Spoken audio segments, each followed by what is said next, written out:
Today we're going to show you how to do a spot repair on your EZMat. On this machine, you can see right here, we accidentally dug our nozzle in.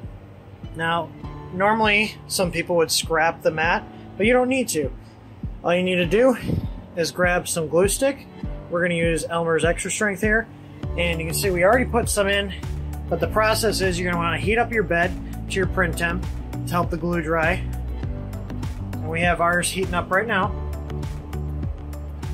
And then you're just going to take your glue stick and fill in the hole. So just go back and forth lightly. And you want a nice even coat on there. So you see the hole is filled in, and we're gonna let this dry and then show you how to clean it up and make it nice and level. A few moments later. Now that we've given the glue some time to set up, we're gonna go ahead and take a scraper. This one obviously has been sharpened. And we're just going to take this and go back and forth and get that excess glue off the bed. Now your hole should be filled in.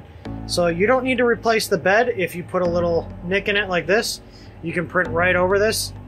And as long as you smooth it out, it's good to use. This may work on larger surfaces, but your mileage may vary. But if you want to extend the life of your bed and don't want to replace it just because you put a small little hole in it, you can see this is very tiny compared to the rest of the bed. So I didn't want to go ahead and replace this whole mat just because of a little bit of damage in it. So hopefully this helps you out and gets you a longer life out of your EZMat.